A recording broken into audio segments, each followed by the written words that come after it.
விஜயகாந்த் என்னும் விஜயராஜ் விருதுநகர் மாவட்டம் அருப்புக்கோட்டைக்கு அருகில் உள்ள இராமானுசபுரம் என்னும் சிற்றூரில் பிறந்தவர்.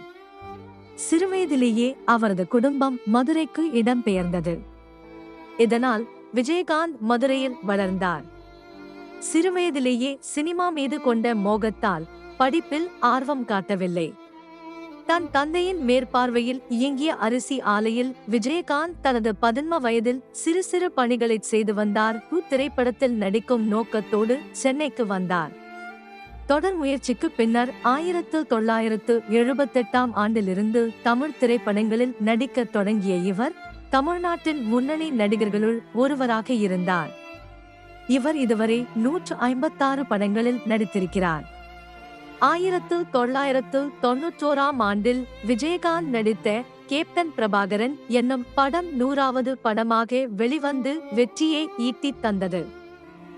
விஜயகாந்த் 1990ஆம் ஆண்டில் பிரேமலதா என்னும் பெண்ணை திருமணம் செய்து கொண்டார். இவர்களுக்கு விஜய பிரபாகரன் மற்றும் சண்முக பாண்டியன் என 2 மகன்கள் உள்ளனர். 1993ஆம் ஆண்டில் தமிழ்நாட்டில் நடைபெற்ற உள்ளாட்சி தேர்தலில் இவரது ரசிகர் மன்றத்தினர் சுயேட்சையாக போட்டியிட்டனர்.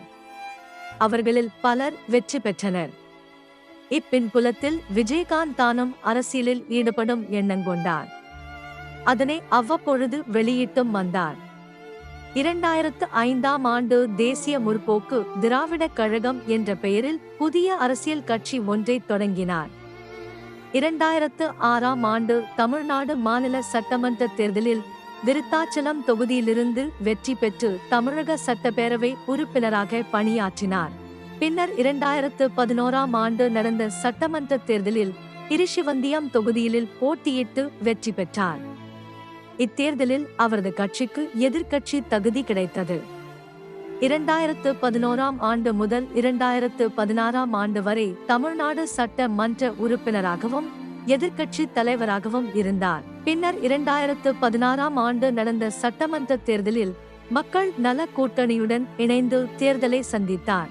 இவர் அணியின் முதல்வர் வேட்பாளராக அறிவிக்கப்பட்டார். 5 அத்தேர்தலில் இவர் உளுந்தூர்பேட்டை தொகுதியில் போட்டியிட்டார். ஆனால் அத்தேர்தலில் இவரும் இவருடைய கூட்டணி கட்சிகள் அனைத்து தொகுதிகளிலும் படுதோல்வியை சந்தித்தனர். கடந்த மாதம் நுரையீரலில் சளி மற்றும் இருமல் தொந்தரவு காரணமாக சென்னை மணப்பாக்கத்தில் உள்ள மியாட் மருத்துவமனையில் அனுமதிக்கப்பட்டார். இதற்கிடையில் விஜயகாந்த் நேற்று முன்தினம் இரவு மீண்டும் மியாட் மருத்துவமனையில் அனுமதிக்கப்பட்டார். இந்த நிலையில் கொரோனா தொற்று உறுதி செய்யப்பட்டு மருத்துவமனையில் தீவிர சிகிச்சை பிரிவில் சிகிச்சை பெற்று வந்த தேயூர் முஹிதீக தலைவர் விஜயகாந்த் சிகிச்சை பலனின்றி இன்று காலமானார்.